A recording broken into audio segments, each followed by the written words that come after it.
Madam Clerk, if you read the description for item 1, and then I'll make a couple of speaking points. Item number 1 is Los Angeles Homeless Services Authority to report relative to the upcoming homeless count. Okay, before LAHSA presents its report to the committee, I wanted to state for the record that the homeless count is a very significant challenge for the region. I know this because of the effort we made to count the homeless in the 2000 census.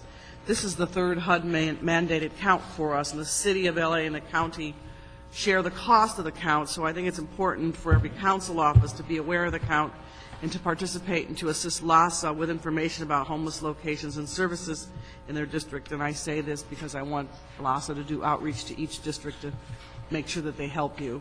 I'm interested in knowing what lessons were learned from the 2007 count and what is being done this year as a result of those lessons. And I intend to send a letter from this committee to our council colleagues about the count and to give them some suggestions as to how to be involved. And I think the mayor has instructed city departments to support this effort as well. So if you'd give us a brief report on the recommendations and preparations for the upcoming count. Sure. Thank you very much for having us today and giving the opportunity to describe what's happening in preparation for the 2009 Greater Los Angeles Homeless Count. I first want to say thank you very much, Council Member, for your support of the homeless count and the preparations that LAHSA is currently undertaking and making sure that it's a successful count. Your office has been extremely helpful. And we will continue to communicate with all council offices to make sure that they and their constituencies are aware and involved. Anything that we can do after this meeting, we'd be happy to follow up in that regard. So I'm going to just give you a quick overview of the preparations that we're taking right now to make sure that the count's as successful as possible. You're right, this is the third time that the Los Angeles Homeless Services Authority, on behalf of the Los Angeles Continuum of Care, is planning a Greater Los Angeles homeless count. By that I mean we're responsible for coming up with an estimated number of homeless, both homeless individuals and families, countywide, excluding the cities of Glendale, Long Beach, and Pasadena, because they do their own counts within their own continuum of cares. A very brief overview on the major components of the count that make it successful and assure that we're getting an accurate number. There's 4 components. The first component is the street count, probably the component that most folks are most aware of because that's the advertising and the marketing that we do. That's where we need the greatest number of volunteers. The street count this year is January 27th, 28th, and 29th, so just, 12 days away? 12 days away. We are spending a lot of time and effort in recruiting volunteers. We set a goal for ourselves to recruit 3,000 volunteers countywide. So we're tracking where that's happening relative to the different service planning areas and how we're breaking out how we're going to do that street count this year. And by that I mean we do just that. We ask volunteers to arrive, be trained, and be deployed to actually enumerate homeless folks that they see visually and make note of that, come back, and report that data to LAHSA. The second component of the count that we are implementing is the shelter and institution count. So as you imagine, as we're asking folks to get out onto the street and visually count folks on the street, there's also homeless folks that are currently in shelters, transitional housing, hospitals, jails, etc. So we're currently doing outreach to point people within each of those institutions to make sure that they're also counting the homeless folks on the nights of 27th, 28th, and 29th. So we're getting an accurate account of all homeless folks throughout the county. The third component is a survey, a demographic survey, to make sure that we're understanding the demographic makeup of the homeless individuals and families that are here in Los Angeles County. Things like age, race, and those types of the very important demographic information. Fran's going to give you a quick update on the enhancements, improvements that we're hoping to make in each of these components, and I'm really excited about the improvements that we hope to be making in the demographic survey. And the fourth component is what we call the telephone survey. As you may or may not be aware, especially in Los Angeles County, we're confronted with the issue of assessing the hidden homeless. As you can imagine, not all folks reside on the streets, and we can't go out and visually see every homeless individual and family that's out there, especially in Los Angeles. So what Los Angeles has done in order to get a better assessment of the hidden homeless is to implement the telephone survey, where this year we'll be calling 3,000 households, making multiple attempts to be sure that we're getting an accurate assessment or accurate reporting from those phone calls. We'll be asking folks in a series of questions during those phone calls if they have folks that they're aware of that are living in places on their property uninhabitable for a family or an individual. We take that data and we do some extrapolation. We learn from that data, and we add that to the assessment that we get from the street and the shelter and institution count. So that's a very brief overview of the 4 components that we have been using to complete the Greater Los Angeles homeless count in 2005, 2007, and 2009, and we're making great progress and strides forward in improving the methodology and the ways that we're implementing all 4 components this year. And I'm going to turn it over to Fran so she can describe a few of those things. Sure. Phone survey. Is there opportunity in the phone survey to, I assume it's scripted. Yes. Is there opportunity to have some back and forth conversation? If there are unique situations within a family. One example I'm thinking of is somebody who, may live within a family situation but is mentally ill, so gets up every day and goes off wandering, sleeping in the community maybe for a day, several days at a time. But I'm not even sure you classify that person as, technically homeless or not. They're suffering from mental illness, and the effect of them being out in the street may be that they're homeless. But in South Los Angeles, we often encounter people who have a base to land. We'd definitely be willing to work with your office, and so that you can understand the questions that are being asked both in the demographic survey and the telephone survey, and we can try to get kind of hear the needs that you have. Yeah, I'd like to, because I don't know if other people face that problem, but we encounter that quite a bit. We also, so that you're aware, in the demographic survey, we ask a lot of questions to garner some knowledge of disability. Well, yeah, because my fear would be that somebody would be ashamed that they had someone in their family who, was suffering from mental illness, might not disclose it, and may not understand what the definition of homelessness might be. And this may not actually be homelessness. Right. So, all right, yeah, let's work on that. Sure. That's something I want to make sure we catch. Great. Okay. Good morning, Council. I'm Fran Hutchins. I'm going to talk to you a little bit about some of the improvements that we've made. We have done this. This is our 3rd count, and we are excited to have several enhancements this year. So first of all, Leslie mentioned that we're going to have 3,000 volunteers. We've never done that before. We've used a smaller number of volunteers and a large number of homeless paid enumerators. We're going to continue to involve homeless people in the count, but this year we're really trying to bill it as a community effort. We've been doing a lot of outreach. We've hired a volunteer coordinator this year for the first time, and we're recruiting on the internet, in person, colleges and universities. We've been out to area farmers markets. We're really trying to let people get involved. So that's one of the first improvements this year.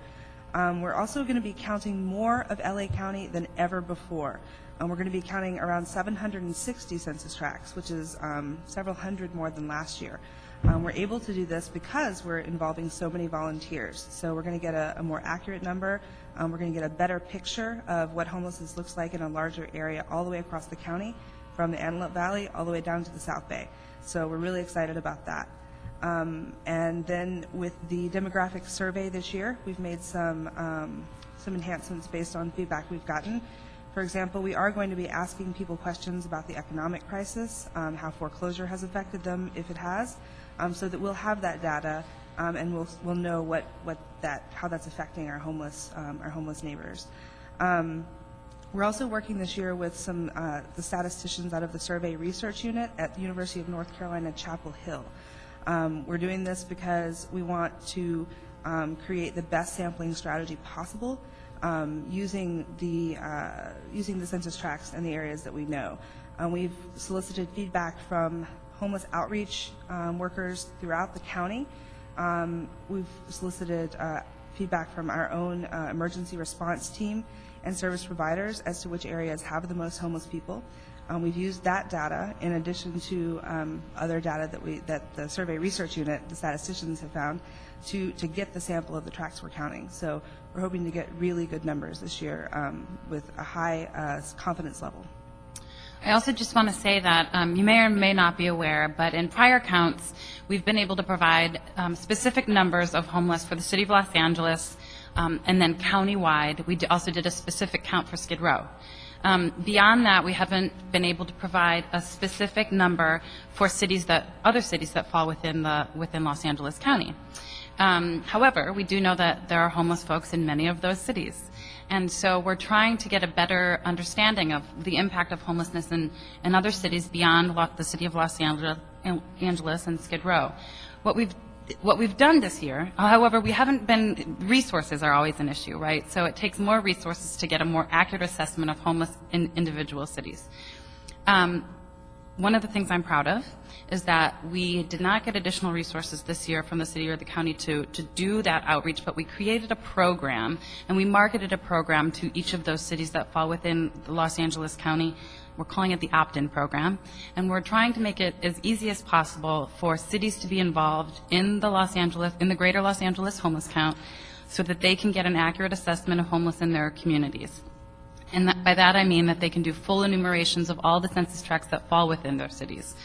So we created some material. We did a lot of outreach to all of those cities, to city managers and mayors, et cetera. We educated them on the purpose and the reason we're doing a Greater Los Angeles homeless count. We encouraged them to participate if they were interested. And 16 cities are participating in doing a census count this year, using the methodology, using some of the training resources that LOS is implementing, but really engaging volunteers at that local level. So that's exciting. It's not 85 cities, but it's not 0 cities. We're excited that we're making progress in providing an opportunity for cities to participate this year. How many committed volunteers do you have to date? We have just over 2,300, so we're nearly there. And then how many paid enumerators are you going to use? We're looking to recruit not more than 500, so that program we're in contact with the agencies that we work with. And how many paid enumerators do you have committed so far? We launched the program yesterday. So I hope that, and we're working, another thing that I think is good news is that we're working in partnership much closer with our partners like the United Way, like Shelter Partnership, folks that have some capacity and expertise in this, in the issue of homelessness policy, et cetera. Shelter Partnership is being a great partner in the issue of it's the volunteer stipend program is what we're calling it this year, and doing outreach to local nonprofit organizations in the continuum of care to engage the homeless folks that are part of their programs. And how will you use the paid enumerators different and apart from volunteers? That's a good question. The most significant change is that instead of LASA directly paying homeless enumerators, the payment relationship this year is going to be between LASA and the nonprofit organization. LASA has resources that the city and the county have provided for us. No, that's actually what I meant. Oh, I'm sorry. When they're out in the field, when we did the last one, there were some fairly difficult situations with encampments that, I think that probably people who were formerly homeless might feel more adept at handling than, just a volunteer who doesn't have a lot of experience with communicating with people who've been in encampments for a long time. That's a good question. So I was wondering if you would be deploying the paid enumerators into the more complicated and more dangerous situations because they may have more experience in handling that than just straight up volunteers. Because my concern would be that if a volunteer was confronted with an encampment that might be hostile or not welcome to strangers, that they just might leave because they wouldn't really know what to do.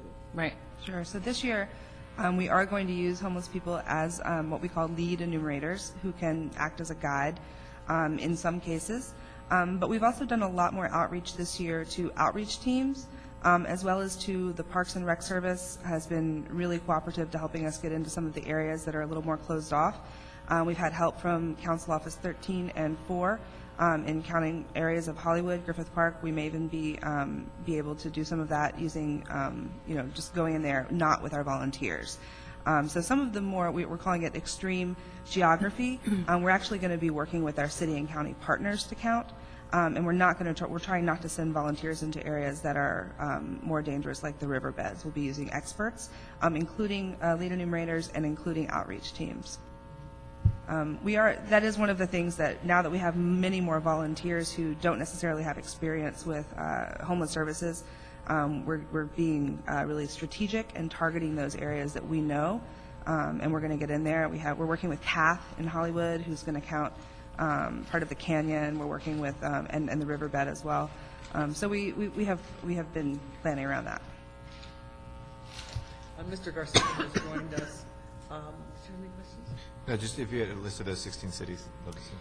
You know, as I was speaking about the 16 cities, I realized I failed to bring a list of those cities with me. I will definitely follow up when I get back to the office. I think it's important for you to know, though, Councilmember, that Hollywood has chosen, and not only did we outreach to cities that to participate in the, but we outreach to jurisdictions that are struggling with this issue. And so Hollywood, we worked with them to kind of come up with a border, and Hollywood's going to be doing a full enumeration of the census tracts for that community.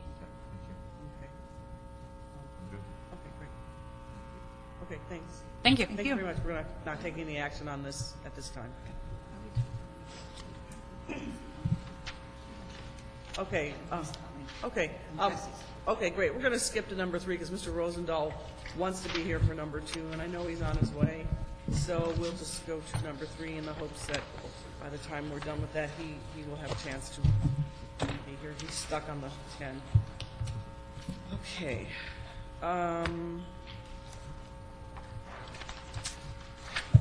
Madam Clerk, can you read the description for item number 3? Item number 3 is the City Attorney Report in response to motion relative to the review of the joint exercise of powers agreement, which established LASA for the purpose of determining the ongoing nature of ongoing City and County of Los Angeles participation in the joint exercise of powers agreement.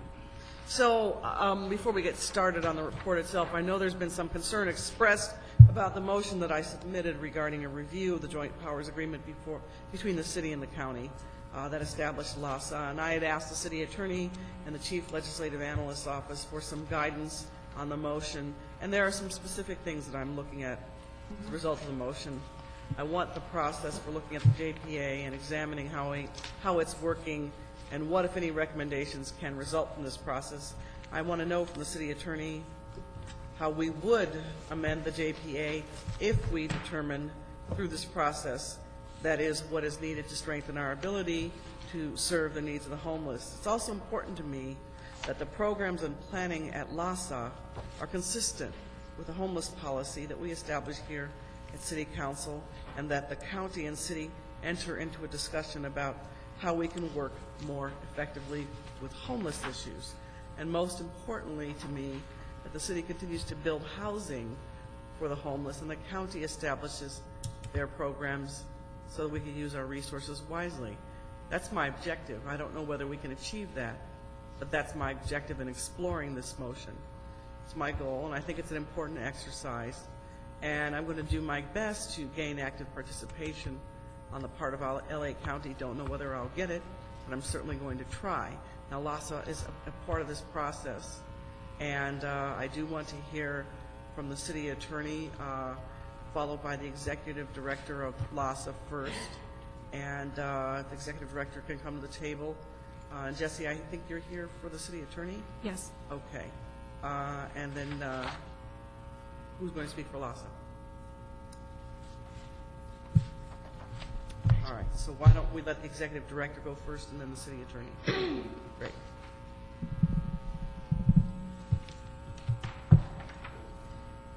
Thank you, Councilmember Perry and Councilmember Garcetti, and thank you for the opportunity to be here today. When I got to LASA in November of 2006, I found basically an underfunded, under-resourced, and somewhat demoralized agency. And I'm happy to say now, with the additional resources, and special thanks to the City Council and in particular these committee members, additional leadership, staff, LASA has become, in my mind, an efficient and effective steward of city, county, and federal resources. Last year, we awarded over 290 contracts with providers for our programs, services, and housing. We developed numerous requests for proposals for programs and services. We administered over 100 funder contracts, providing funding for programs from sources including HUD, HHS, DHS, state, county, and city funding sources. At this point, LASA has developed this fiscal sophistication to weave many restricted sources of funding together to create cohesive programs. We review and process thousands of service provider requests for payment under each of our 290 contracts every year, and these provider payments are now generally processed and paid within a matter of days. We've implemented a broad training program for providers, and we're beginning to see the results. Many of our agencies are very small, as you know, and don't have a lot of infrastructure, and have welcomed the partnering to increase their skills and capacity. Last year, for the first time, we conducted on-site fiscal and programmatic monitoring of all 290 of our contracts. And I think that one of the most remarkable things is that we do all of this with less than 8.5% overhead in terms of our administrative costs. LASA is the lead agency for the HUD Continuum of Care, and as we said, that's the entire county minus Glendale, Burbank, and Long Beach. LASA is the lead Pasadena. LASA is the lead agency, and we applied for the annual HUD award. Last year, we brought in $70 million into the continuum, including the money that came in for HACLA and HACOLA. And as you know, I sent this to Kathy Godfrey recently. Although usually we would be expected to hear about the HUD award by now, we just got a notice that we would be hearing about it in several weeks. One thing you should know is this is the first year that we had an online application, so there were incredible delays with HUD in terms of receiving that. But I hope that we get an award soon. We want to really work closely with our partners, including you all, elected officials, to increase resources to the continuum. And I'm hopeful. I know that some people will be going back to the inauguration. I'm hopeful with the new administration, a lot of changes in the executive branch. I'm hopeful we're going to see some legislative advances in terms of the reauthorization of McKinney-Vento and additional resources coming into the continuum. And the next year, we're committed to improving the continuum's coordination of services and housing to families, with an eye to keeping families from gravitating to Skid Row. In addition, we're committed to working on expanding programs and resources for chronically homeless people. Our emergency response team, I think you've worked closely with them, and our Homeless CalWorks outreach workers are on the front lines every single day trying to get people off the street into programs and into the continuum. One of the things I think I heard you say, Councilmember Perry, and I think is one of my key sort of responsibilities is working closely with the county to try to better align services with the housing. I know that you have the 2,200 that are in the housing plan and that are part of the Jones decision to produce, and those require services. And I know that's a key issue for the city, and it's a firm commitment of mine to work very hard on that. I just want to say that I understand the frustration with the concentrations of homelessness downtown.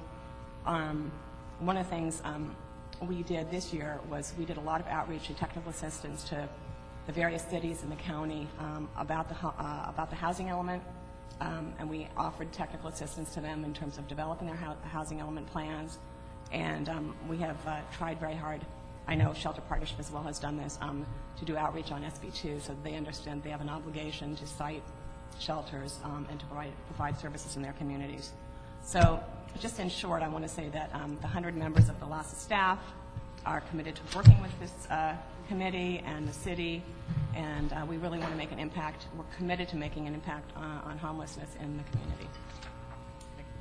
And my frustration with the lack of compliance on the other cities and the counties. I'm not so concerned about high concentrations of people in Central City East, because I know we're building housing to accommodate that, and we have a lot of units in the pipeline. Even now, some people are on the street because they have a right to be on the street, not because there isn't some place to accommodate them. But the lack of compliance throughout the county is what frustrates me. So thank you. City Attorney. Good morning, Councilwoman Perry and Councilmember Garcetti. I'm Jessica Hines. I'm an Assistant City Attorney, and I have been involved in federally funded programs for almost 30 years now. I was present at the time that the litigation began with the city suing the county for lack of being responsive to homeless issues in the city. Although I was not directly involved in that litigation, I was part of the unit that was involved. And I was around when the original JPA was created and then subsequently amended. And so I'm familiar with it, as is my colleague Teresa Lujan. And we're very happy to answer particular questions you may have on the process. The two things that I did hear you mention were the opportunities to amend the JPA, and this document may be amended, it may be terminated, requires the certain procedures that are set forth in the document to be complied with.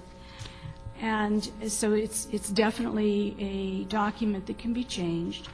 The second part of it was how you were wondering, is there a process to engage in an analysis of whether it's meeting the needs of the city? And readily within the document are a couple of planning requirements. There's the duty to submit a budget by February of each year to the city and the county for LASA's needs. And there's also a duty on the part of all the participants, the city, the county, and LASA, to engage in the community development block grant consolidated planning process to assess the needs of homeless in the greater area and make decisions as far as the use of block grant and other HUD funds. So there's certainly ample ways to engage the conversation. Of course, the city on its own could designate the CLA's office or the CIO's office to conduct research and come back with a recommendation.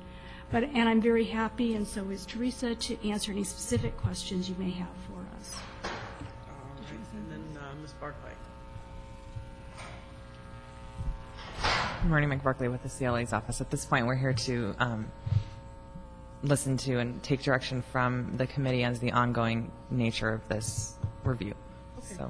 So, maybe this is best answered by the city attorney. The process for the legal restrictions, if we decide to make changes to the JPA, have you thought that out yet?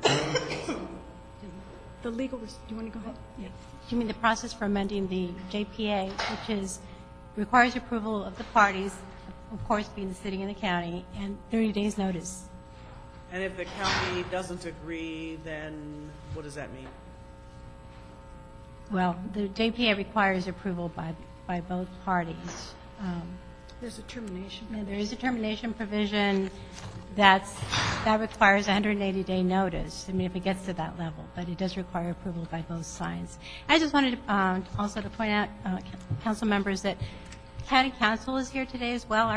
My counterpart on the county side, Oline Langton, and her colleague. Did you want to come up? Kessler. Okay. All right. What's your name again? Hi. And Oline is actually new to. and who's the lady with you? I'm Katie Bowser. I just transferred the assignment over to Alina. Bet she appreciates it. But county council and I work very closely together.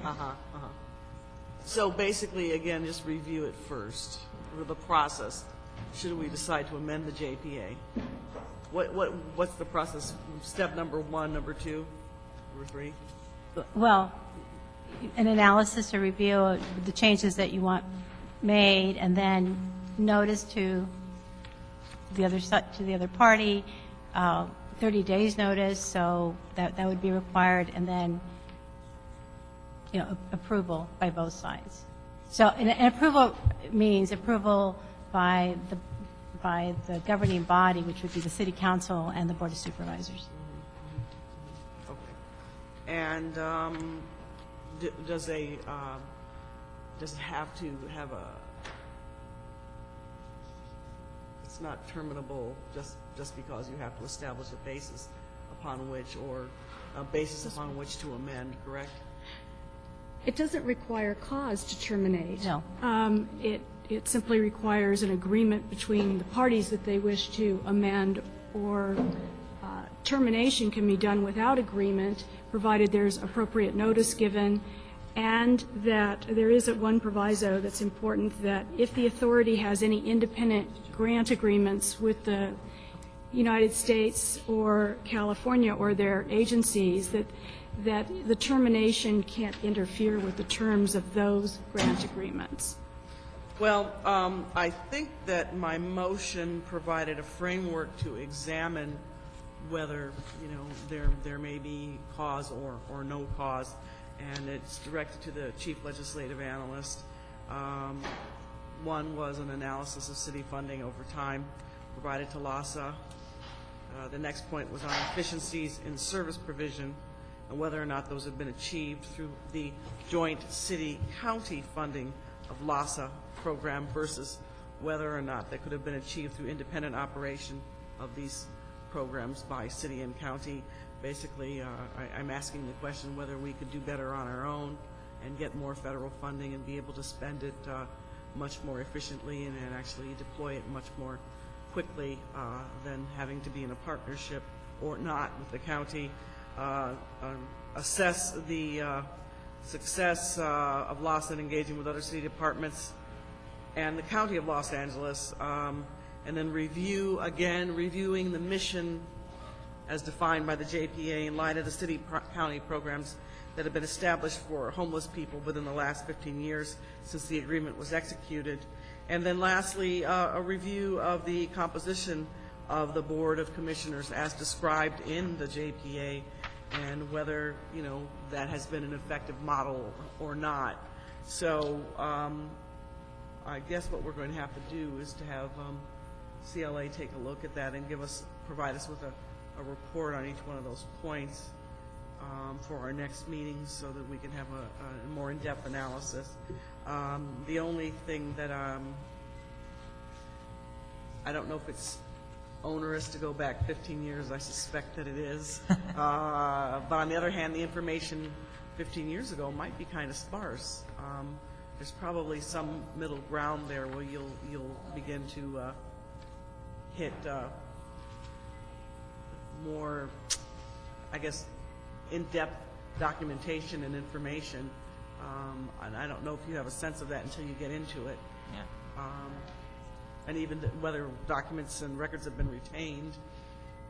Yeah, I think from the city side there's budget information that goes back pretty far, so we could use some of those documents to get a framework from the city side. We would also want to work with LASA to get their budget information over the past several years as well. Yeah. I believe too that it would be useful on some of these things would also involve a conversation with representatives from the county, so we would want to work with you on the process or the way to facilitate that discussion as well.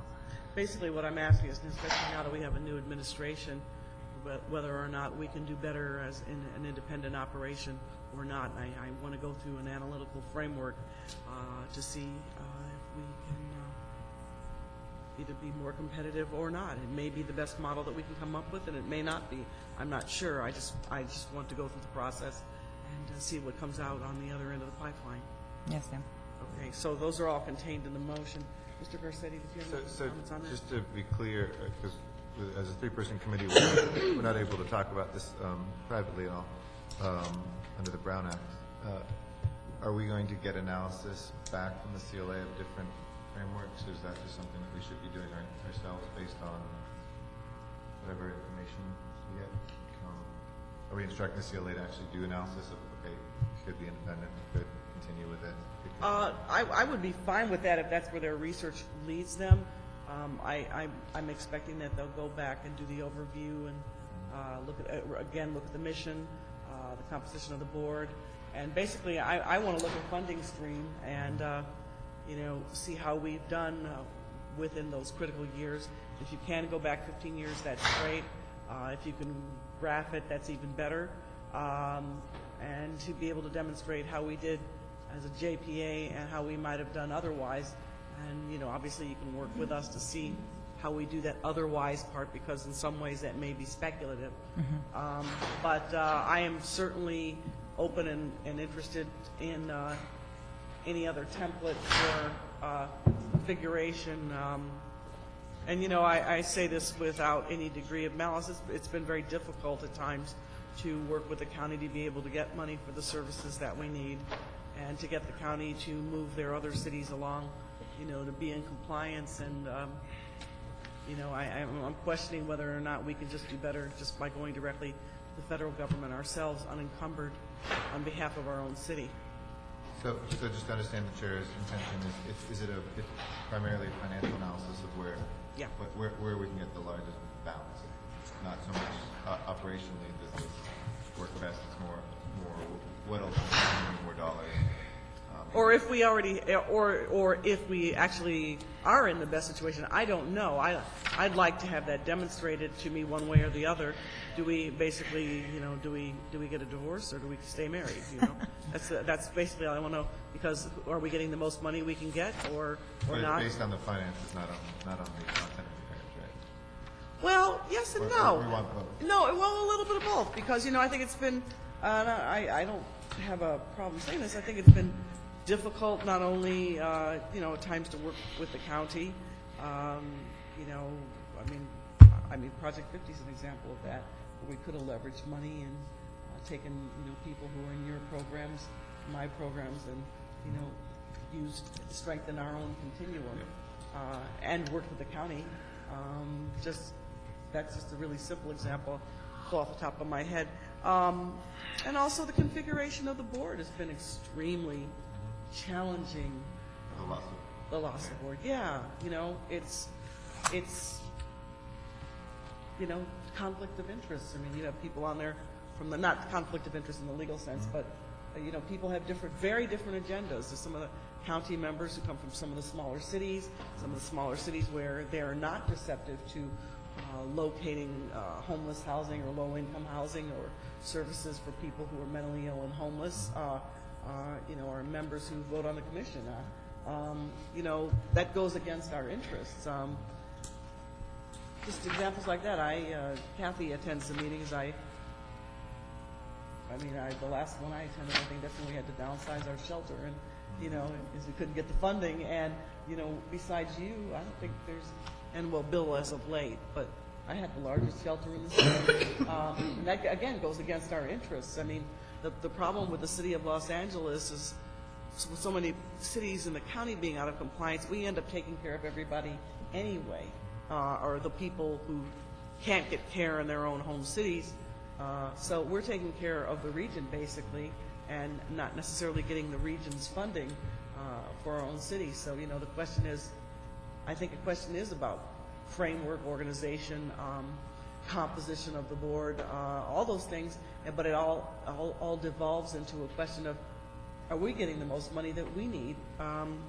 Because we're the ones who are extending the greatest amount of care. So it's both. Well, I think some of the analysis then the city attorney could help us is to work on legal options there, because some of that may be not contained so much in. I mean, we don't know with the new administration. I mean, if we divorce, that relies on having an administration then that says, that agrees with that perspective. And I assume the county would have its perspective, we would have our perspective, and there's no guarantee of either one prevailing. But if there is intent from the joint powers agreement that is not being met, that was the purpose of the suit in the first place, that seems to be the core, I think, of what I hear the chair talking about, and certainly our concern as well. We'd love to do that collaboratively, but we'd also, and I'm glad that the county and the city collaborate on these, and we've got four great lawyers, I'm sure, in here. That aside, as our lawyers, looking at, are we getting the short end of that stick? There may be the county perspective on that too, but we need to explore those legal options about compliance as well. And maybe that's another piece of the analysis we could go down. Yeah, compliance issue is a good idea. It's a very good idea. We would also recommend that we be instructed to begin this review also with the assistance of the CAO and CDD and housing as necessary as far as the data administration has gone over time. This may be a good opportunity for us, and we'll have to see what comes out of your research, because it may put us in a position where we might be able to compete for more money. Who knows? Mr. Roosevelt's arrived. Yeah, it's difficult coming from the west side in the morning, as Mark Redlevick knows. The gridlock for me to get on the 10 was Once we get the awful. blue line done and get to Yeah. Culver City, We'll the be- second phase. I'll be long dead by the way the No, things are no, going. no, you won't. No, I you're hope not. dead. We just have 2 crossings we have to finish. Yeah, that's true. At Good Great morning. Crossing. I'd like to ask you to respond to a couple of questions. First, consider this 101 issue, okay? LASA was founded in 2001, right? 1993. What is it? What change were made? Well, the last review was 2001, right? How long have you been executive director? I started in November of 2006. And you've heard a couple of my colleagues just now, and there's frustration, I must say, on the county side as well as the city side for LASA. Would you describe to me, since you've been there, what you see as its purpose and its mission, and would you also say what you think needs to be done to make it more effective? Thank you, Councilmember. I think you missed the piece where I sort of laid out, all of the things that have happened in the last couple of years with LASA. I don't think that my experience over the last 2 years has been of a constant and consistent improvement in service. I think one of the things that LASA does is takes all different kinds of funding from many, many sources, federal, state, city, and county, and weave it together in a very sophisticated way. I think we have, honestly, one of the best fiscal teams in the city and the county. We weave all of these fundings together, and basically a lot of them are restricted, so we take money and sort of put it in different places and weave a program out of that. In the last year, we monitored every single program, both fiscally and programmatically. That's 290 programs, 100 agencies. We have set baseline outcomes for each of those. We are busy putting everybody on HMIS as quickly as we can because we're extremely interested in looking at our outcomes, but also that is required by HUD. Last year, we brought in the biggest HUD award, over $70 million, that has ever come into the county. We're awaiting right now the next HUD award. We hope that it's also very good. When I came in, as you probably know, there was, this LASA had never gone properly through the city or the county budget cycle. Right. And this is now our third round at the budget, and I don't know if you've had a chance to look at it, but it really lays out sort of what we did last year and what our aspirations are for this year, what our goals and objectives are. We turn around our invoices in no time. We don't even get anybody to come to our meetings anymore because there's nobody coming to complain about not being paid. We have if you've had a chance to look at our website, which I hope you do, we have a lot of resources on there, including an extensive training program. Our fiscal and our contracts team are so sort of knowledgeable at this point about all of the programmatic and fiscal aspects that we have developed a big training program, and we have on-site training for all those little agencies that have almost no infrastructure and that need that kind of help. How much money do you talk about overall coordinating when you say you get $70 million from HUD and this and that? How much would you say overall it is? Well, that $70 million includes the Shelter Plus Care that goes to HACLA and HACOLA.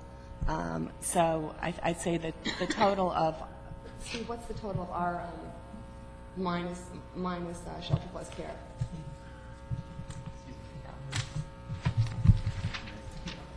On a general. Good afternoon.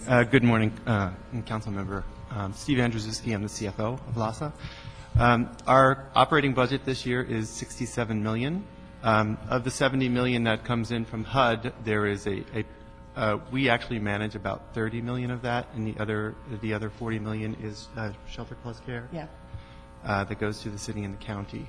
But our portion from HUD is about $30 million. Then through the con plan from both the city and the county, we are provided with an additional about another $20 million, and from the state and through the city and the county local funds, our budget is made up, and $67 million is our operating budget for this year. Where does Prop 63 money go, and how much do we have sitting where? Prop 63 is all in the Department of Mental Health, and so I mean that's where it rests. It doesn't go through LAHSA at all. It doesn't. Do we know how much money is sitting in there? That's currently sitting in at DMH. I couldn't tell you that right now. Because part of my concern from frustration when we first formed this committee, one of the reasons Ms. Perry and Mr. Garcetti and I talked about creating a homeless committee. Frankly, we didn't have anything here in the city. We wanted to point the finger at us, not like that. You know, the issues are real. The enthusiasm I had for this was Prop 63. Right. Prop 63, as Lee Baca told me early on, you should run for office, Rosendahl, because they don't know what they're doing with that money, was for mental illness, including homeless. And we know the chronic homeless folks, mental illness issues, drug and alcohol abuse. Absolutely. They're pushing the carts, and their feet are swollen. They can't even get out of the sentence right. They're living in the alleys. These folks are mentally ill, and they're alcohol and drug dependent. They're not just one paycheck away, and they're trying to get their act together. They have huge problems. I was told hundreds of millions of dollars have come into the county, hundreds of millions since we did the 1% of a person making $1 million or more, and is sitting unspent. My dream has been, in my Venice community especially, to put psychiatric social workers out on the street to start interacting with these folks and begin to get them out of the dark. I frankly want permanent housing with supportive services and get their being centered differently than the way it presently is.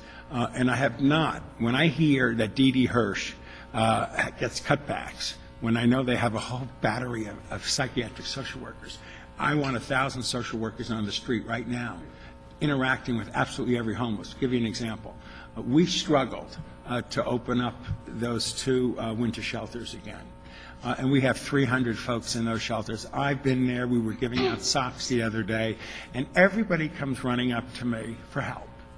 And half of them have mental illness. I mean, you can look at them. I mean, I'm an old psychiatrist. I have a master's in social work. I mean, I can tell. But no one is there connecting these people in the way that my dream is to connect these mentally ill and drug and alcohol dependent people to psychiatric social workers.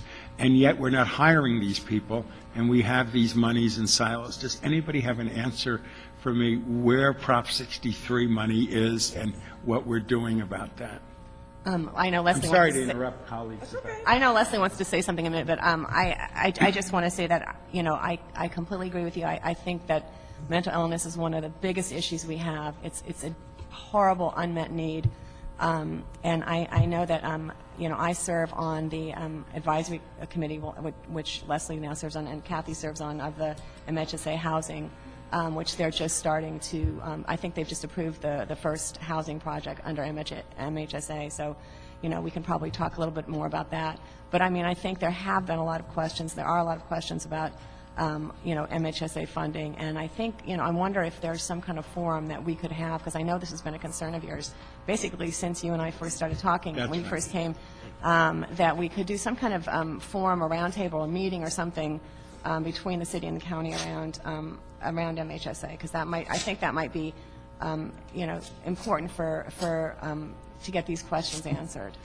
You know, because frankly, I'd like to flush those millions sitting in those silos into the hands of psychiatric social workers, put them on the street, start that connecting, partnering, and start bringing these folks into services so they're no longer pushing the cart, living in the alley with swollen feet. I mean, I'm beyond, I can't take it anymore. And well, and as I know we the know, money's there. In the winter shelters, we know that basically these are the last people to come in from the cold. In the winter shelters. And one of the things we have tried to do is we have tried to really enhance the winter shelter program. With some enhancements in funding, we've been able to bring in Department of Mental Health, you know, somewhat. We have HIV testing now, and we have, you know, we've enhanced the services, and we're trying very hard to get people. In the beginning, it was just 2 hots and a cot. It was not, you know, there were no services attached. We've more and more been adding services to the winter shelter program. Yeah. But still, it's a very, very sort of close to the ground program. And those folks really do need to be connected into services. And ultimately, that is really a big goal. And Leslie, I know you want to address that as well. Good morning, Council Member. How are you? I didn't introduce myself previously. I'm Leslie Wise, and I'm now the Director of Policy and Planning at LASA. So I just wanted to say to your original question about kind of LASA's role as a joint power between the city and the county, and is there a benefit to that? And from a policy and planning perspective, I think that the city could potentially into the future get a lot more out of LASA and creating good policy where the city and the county come together. The core function of the city in addressing homelessness, and mainly because of the leadership of Councilmember Perry, is permanent supportive housing development, the bricks and sticks that create that housing. Where what the county doesn't control, unfortunately, right now is the social service funding that city. What the city doesn't control right now is the social service funding that makes that housing work for the sickest folks, for the folks that have been homeless for the longest periods of time. What LASA's role should be into the future, and I hope to help make that happen, should we have the opportunity to do that, is to bridge the county and the resources and the funding that they control in providing the critical social services, mental health, recovery, DPSS, all the entitlement programs, with the housing resources that the city continues to invest in. And I think that we want to be a resource to the city into the future in creating good policy and good partnerships and good bridges of funding, bricks and sticks to create the housing, social services to link the necessary social services to that housing to keep people in housing over the long term. Another thing I think we can do is we can help. One of the things I think that's important is for us to know what the county is doing in terms, on homelessness in general in terms of these services. So one of the things we could help do is look at, the Department of Mental Health subcontracts with a lot of agencies for mental health services. So just to me, be able to look at the scope of that and where those services are and what they are might also be helpful. Whether they're adequate or not is another question, but just to actually have that information might be a helpful thing. Yeah, because my frustration is I've been in office a little over 3.5 years, and I've barely made a dent in anything on homelessness. I mean, really nothing. And when I want to cite a location to do something, everybody goes bonkers. Mm-hmm. Even if it's a St. Joseph Center moving to Lincoln and Rose for a day service, the neighbors, the 300 homes in the back, who wants these people living in their alleys or carrying on all night or frightening them? And this is a real concern. And that's why I'd like to tie in Prop 63 funding. When I hear that some of these programs that have psychiatric social workers in this dire economy have to cut back, when I know there's hundreds of millions of dollars in mental health money sitting unspent, unprogrammed, that need to be tied to what you guys are doing. I think the frustration in part I have is I just don't have the tools available to actually attack these problems. So when I go to the winter shelter and they come at me, these folks, with such tremendous needs, there's maintenance type support systems there, but there's not that critical element that can connect people to the opportunity to get out of the situation they're in. So thanks for letting me speak. Not a problem. Just one quick question in terms of tracking with respect to utilization. Do you also track the community of origin of the shelter client? We're trying very hard to do that. We're working with the providers. We're trying very hard to do that, but there have been some. I mean, it hasn't been completely successful yet, but we're trying to. It's I just think it would be interesting because if there was a trend to find out that where basically people are expunging people from their own jurisdiction, saying go on down to. I think we have some more. Los Angeles builds our case for having to get compliance from other cities in the county. Well, that's a perfect segue for Dave Martell, who is going to do a report on the winter shelter. Good morning. I'm David Martell. I'm a contracts unit manager at LASA, and I manage the winter shelter program. And in summary, a quick response to the last question. Right now, part of the issue we've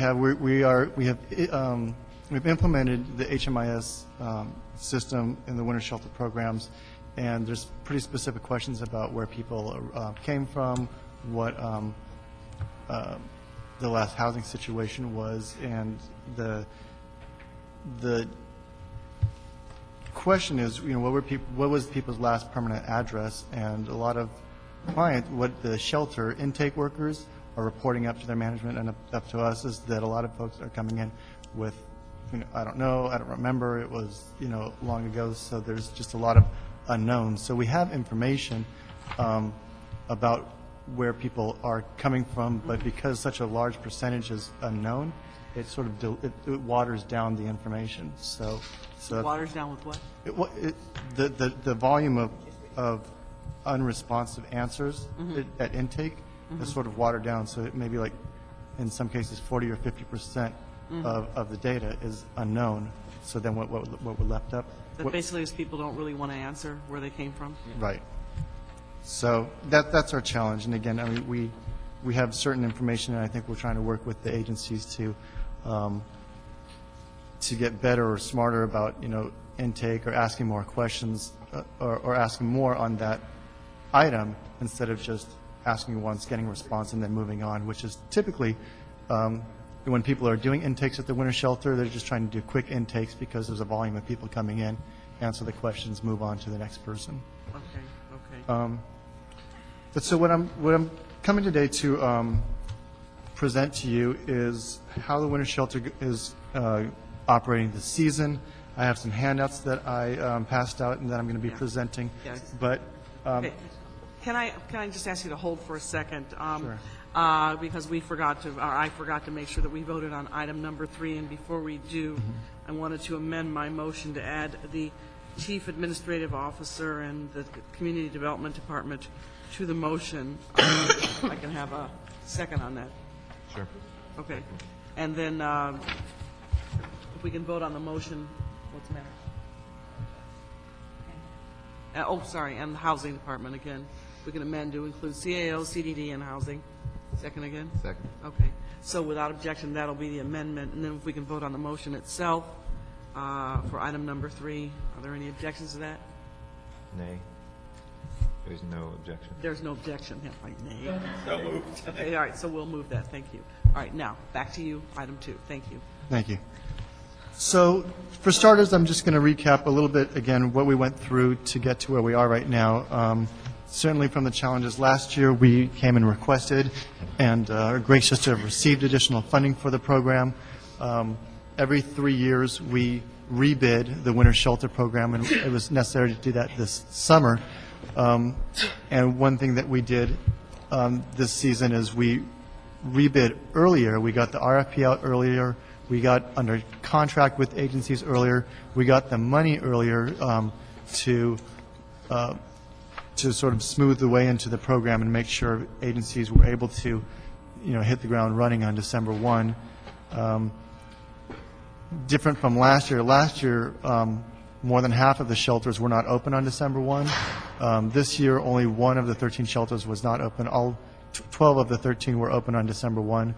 And Pomona was the straggler that opened on December 5th. So we're definitely feel that one of the key achievements we did this year in receiving more money, getting out the money to the contractors, was allowing them to open on December 1.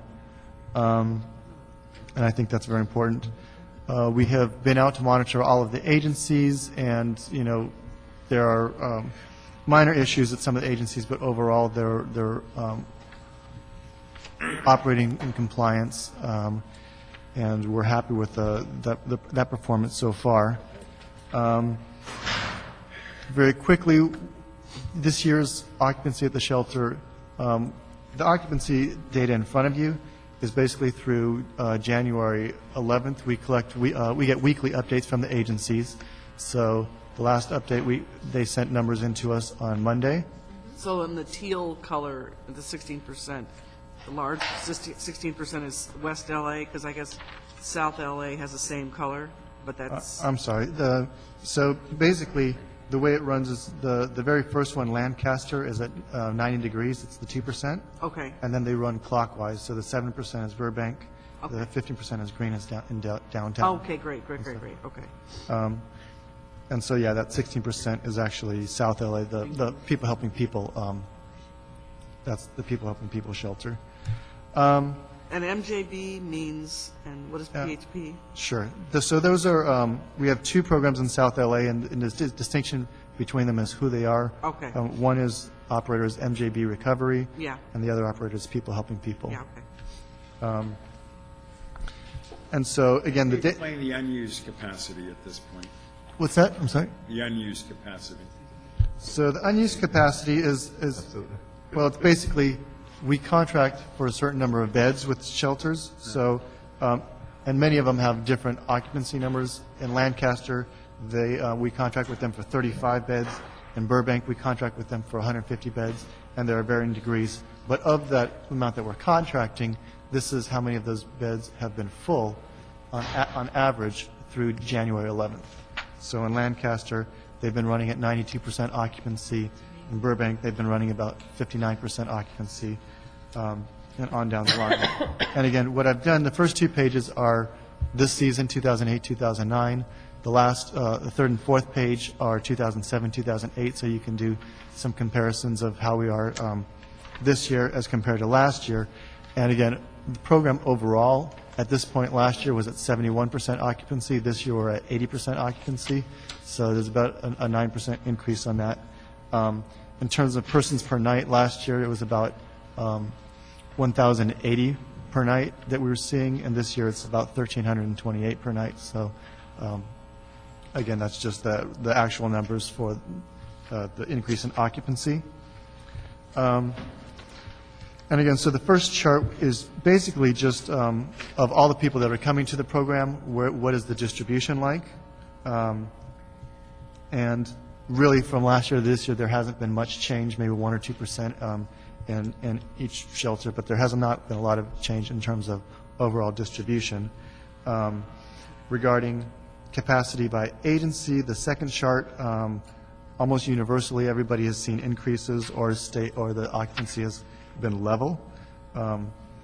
One difference, for the most part, the number of the capacity has remained constant from last year to this year at any given shelter. Two differences are in the East San Gabriel Valley. Last year they were running really high. They were 33% for the season, and because they use multiple churches, they actually applied the summer to run more beds. So they have a higher capacity this year. They're serving about the same amount of people, but because their capacity is higher, you don't see them exceeding it where they were exceeding it last year. Let's see.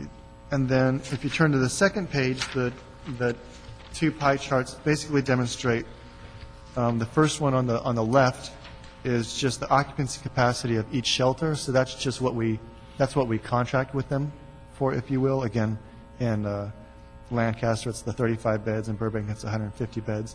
And what percentage that is of the overall winter shelter beds countywide. And then the table to the right, or the pie chart to the right, shows what percentage of the county's occupancy is actually at those shelters. So you can see, like in Spa, and this is by service planning area as well. So again, like if you look at in red, 19% occupancy. Service planning area 2, the San Fernando Valley has about 19% of the beds, but they're only seeing about 13% of the people in the county that are using. So what would you attribute that? Why aren't they showing up?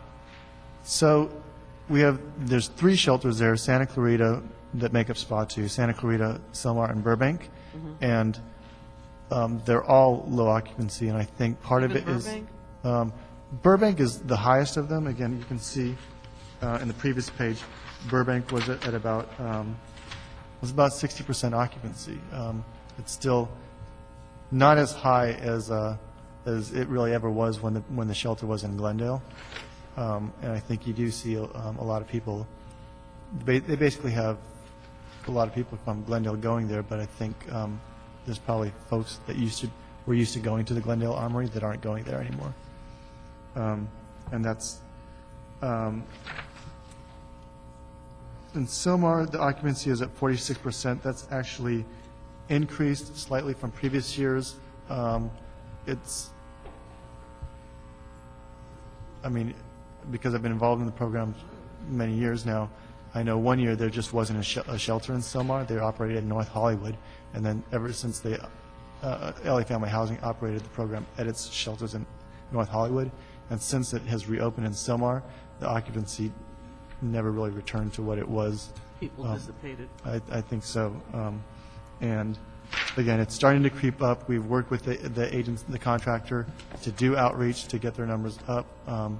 But it seems like even in talking with our emergency response team folks, there are homeless in the area that could use the shelters, but particularly at Hanson Dam, there's a lot of encampments. Yeah. But the folks that are encamped are very entrenched. They don't want to go. They're very shelter resistant. So the outreach efforts that the contractor has done have been marginally improved the occupancy, but not overall. Okay. Let me interrupt for a second. Santa Monica decided no longer to have takeoff and drop-off points. Sure. And they basically, well, they had lots of reasons why they did it, but one of them is when they pick you up or drop you off, you might find those folks moving around your neighborhood. Those other reasons. So we have two that come in, and I consider Culver City, me as well as West LA, the homeless have no sense of what town they're in. A piece of Culver City is basically on the edges of me. Has there been any difference this year with Santa Monica's new strategy in terms of anything to do with those two shelters? Overall, the occupancy has stayed constant. Last year, both shelters in aggregate were at 64% occupancy through this time of the year, and it is as well. The difference is that Culver City is being more heavily utilized than West LA, and I think that probably is a result of if folks are in Santa Monica, it's probably easier for them to get to the transportation spot going to Culver City than it is going to West LA. Right. But in aggregate, it's the same amount of money, so I don't think that it doesn't seem like the difference in pickup spots has affected people's ability or willingness to go to the shelters. They're still getting there. Despite a lot of imagining that it would, I don't think it really came to fruition at all. It really hasn't been a problem.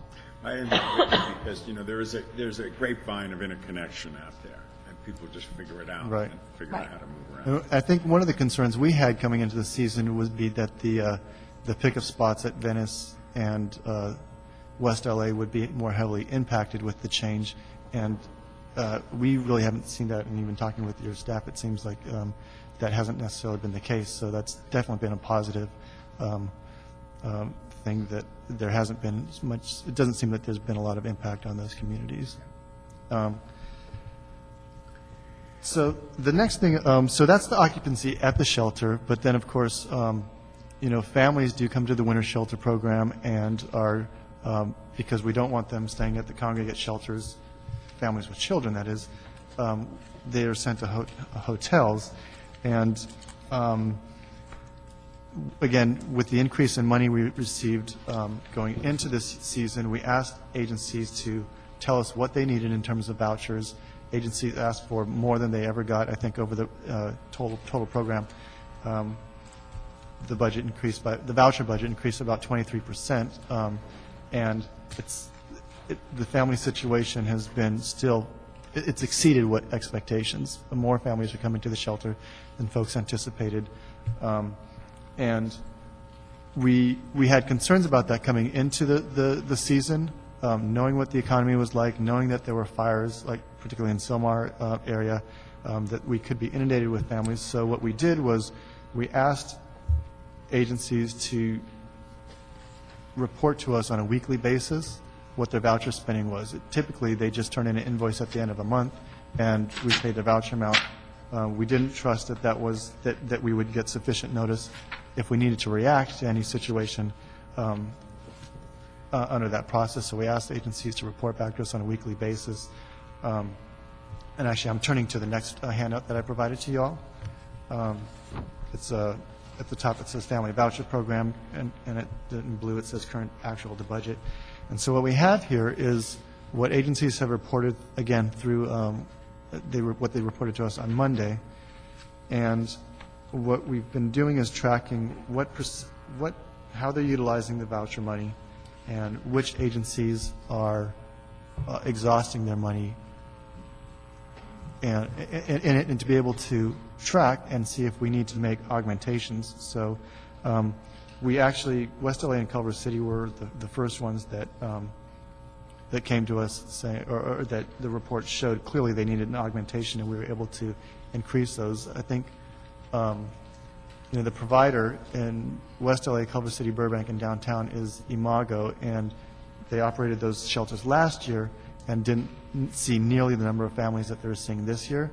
So I think when they budgeted, they didn't budget a lot of, they budgeted $10,000 in their request in their proposal to us. We had to increase Culver and City and West LA because they were just exhausting that money. In Burbank, it's a similar situation. We've actually approached Antonovich's office, and they've agreed to contribute money to allow us to increase the voucher budget in Burbank, which we are going to be doing very shortly. But this is all sort of an effort in to see what is the need, where are people falling short, and how can we address that now rather than wait till they run out of money and have to start sending people to other shelters. So this has been a really useful tool to us, and I know that the agencies appreciate being able to share on a weekly basis what they're seeing, because certainly they are seeing a lot of families this season. I'm just curious if it's okay.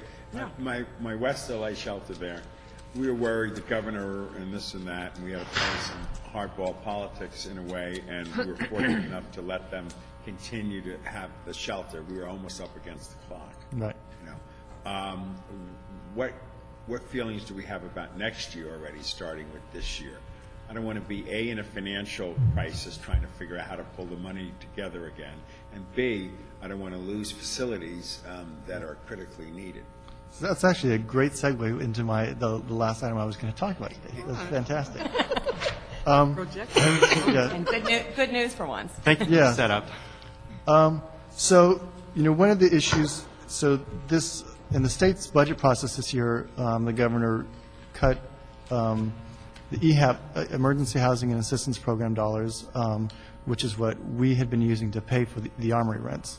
And it wasn't for this season, it was for next season. So one of the things that we had done was, after the loss of that money, put it in our budget request to the city and county, but also have been looking for and committed to seeking other sources of funds to replace the loss of EHAP so that we'd be able to pay for the armories next season. One of the other sources of funding that comes to LAHSA for the Winter Shelter Program is Emergency Food and Shelter Program dollars. There's a National Emergency Food and Shelter Board and a local Emergency Food and Shelter Program Board, and they actually received a $2.6 million increase in their budget this year, which is good and bad. It's good that we got the additional money. It's bad when they get additional money, it's because the economy is down and poverty is up. So, but they do have additional money. They've been looking to allocate it. We've been at the table talking about how to allocate it and have actually come to an agreement that they will provide LAHSA with money to be able to pay for the armories and meet that need. But there's a caveat to that in timing. The money that they received is for this year, and what we're basically faced with is applying the money that they're going to give us this year, backing out city monies, and then being able to roll that forward to next year to be able to pay for the armory rent. So it comes with a bit of a condition that we do that, because if we back out the city money and fill it in this year with the new money we're getting, and then the city money goes away, it hasn't solved anything.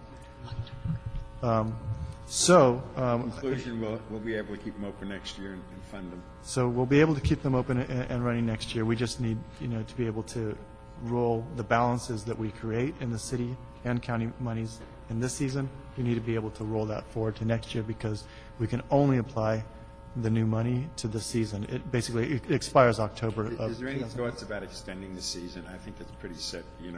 March 15th we throw these people out. and then the weather changes again, and these people are just as much in the alleys and the hallways as they were before.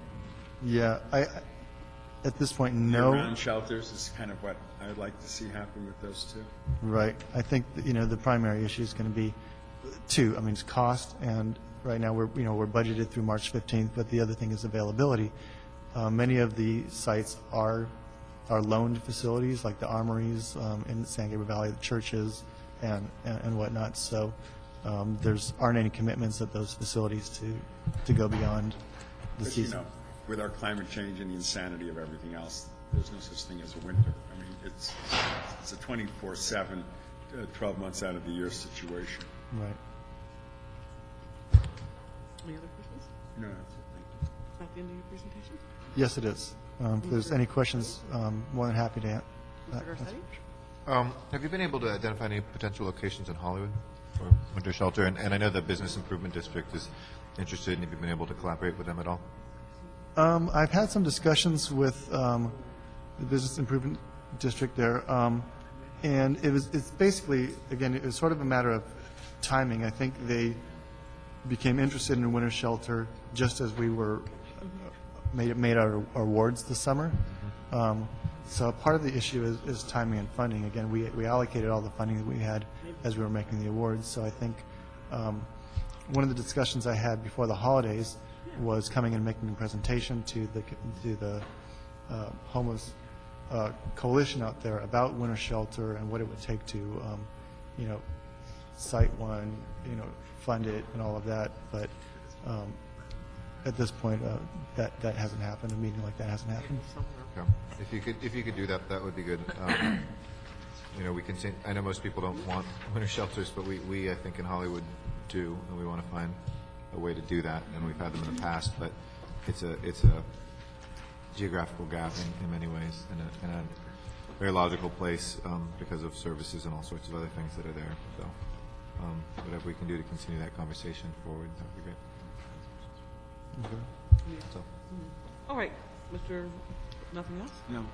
All right, there's no action required on this item, so I want to thank you for your comprehensive report. And Madam Clerk, I think that's the end of our agenda.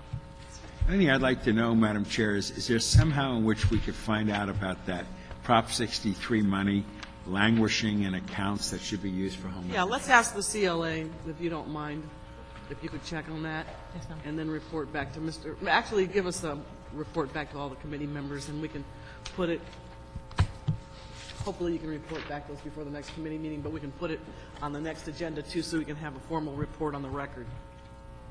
Yes. Okay. And we do have public comment. Thank you, Mr. Rosendahl. Thank you very much. Mr. Ryavec, Mr. Mark Ryavec, please come forward for public comment. This is the part of the agenda where anyone is free to discuss items that are not on the agenda, and this is the public comment period. So we do have this one card from Mr. Ryavec. Thank you, and I was hoping that the representatives of LASA would remain for just a minute because some of my questions concern them. Thank you, Councilwoman Perry. Good morning, Mr. Garcetti and Mr. Rosendahl. My name is Mark Ryavec. I'm a 20-year resident of Venice. I'm a former legislative analyst for the City of Los Angeles and a former officer of the County of Los Angeles. I am currently the co-chair of the Venice Neighborhood Council's Ad Hoc Committee on Homelessness and Vehicular Occupation, which is basically people living in RVs. Our committee has 12 members, and we have been meeting since September. We have met with representatives of LASA, Supervisor Yaroslavsky, Councilman Rosendahl, DMHS, LAPD, OPCC, City Housing, and others. Tonight we'll be meeting with representatives of the St. Joseph Center. Over the next month or two, we will assemble our recommendations to the Neighborhood Council and eventually to Councilman Rosendahl. Several questions have come to my mind over this process, which I would like to pose to your committee and to LASA. As you know, Venice has a significant concentration of homeless and houseless, those living in RVs. On any given day, we have over 150 RVs spread out camping on our streets. We are fortunate to have LASA's Jeanette Rao speak to us in September. We asked her if her outreach team had ever worked with our homeless population. And this is the team that goes out throughout the county and actually goes into various areas and identifies who's there and tries to get them to services. She said, no. We've got a large population. We were a bit astounded. Never entered into our community. We asked her why not. She said that no one had asked LAHSA to work with Venice's population. So our question is, how do we trigger a concerted LAHSA effort, possibly joined, as Councilman Rosendahl suggests, with staff from DHS, if in fact there is funding for this, and St. Joseph's, who basically don't set foot outside of their facility to help anyone. You walk in the door, they help you, but they don't go out and do outreach. How do we trigger LAHSA to coordinate an effort to come in and actually spend a couple of weeks interviewing, counseling, and connecting our very significant homeless population to Shelter Plus Care, DPSS, Department of Mental Health? I mean, I assume that that's what LAHSA is there for, and I appreciate that they only have 8 or 10 workers doing this countywide, and that you don't have the resources. But we'd like to get on the list. We'd like a formal request from our community, short-circuiting, having to go through the Venice Neighborhood Council and Councilman Rosendahl and so forth, to get LAHSA to put us on the list to come and work for a few weeks with our homeless population. Second point, and then I'll stop. Part of the difficulty in determining the best course of recommendations for RV dwellers is a lack of data about their status and needs. For example, are they simply tourists and travelers who should be directed to camping grounds? You see folks that look like snowbirds or young kids traveling around the country in their vans. Hard to tell if those folks need much more than, you guys shouldn't be here, you should be out at Leo Carrillo paying some money, or you should be at Dockweiler or somewhere else, as opposed to being on our streets and dumping your sewage, to the ocean. Or are they entirely indigent or underemployed? Are they working? Are they demonstrably mentally ill, on drugs, or alcohol addicted? There is no data on that. So the question is, can the city instruct LAHSA during the homeless count to survey RV dwellers as well as people living on the streets, so we know who's there and have some idea? You can't solve the problem unless you quantify what it is. Okay, Thank you. let me just stop you for a quick second. Mr. Rosendahl can speak. This might be a prime opportunity for LAHSA to fold some of these issues into its homeless count and its demographic survey. So why don't you think about that and see if you can speak with him afterwards and see if that might be possible.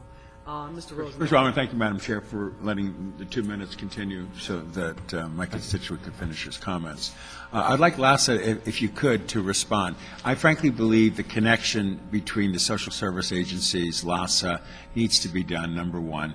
And number two, I obviously believe that the people who live in cars and campers need to be interacted with and interviewed and become part of a process that deals with that issue as well. So I am in the process. I put a motion before the City Council that the law that says you can't sleep in your car or your camper, is a joke. And in my district, I want to deal with it. I want to find locations where campers and cars can go. It's a big issue in my district. And so the combination of what his 2 points that he raised are compelling to me. Are you able to respond? Well, just real quick before you respond, just because part of this was covered before, and I don't know if you'd come in yet, but in the past homeless counts, just as a point of information, that always go to cars and always go to campers, so that's going to be included in the methodology. I'm sure you'll say that.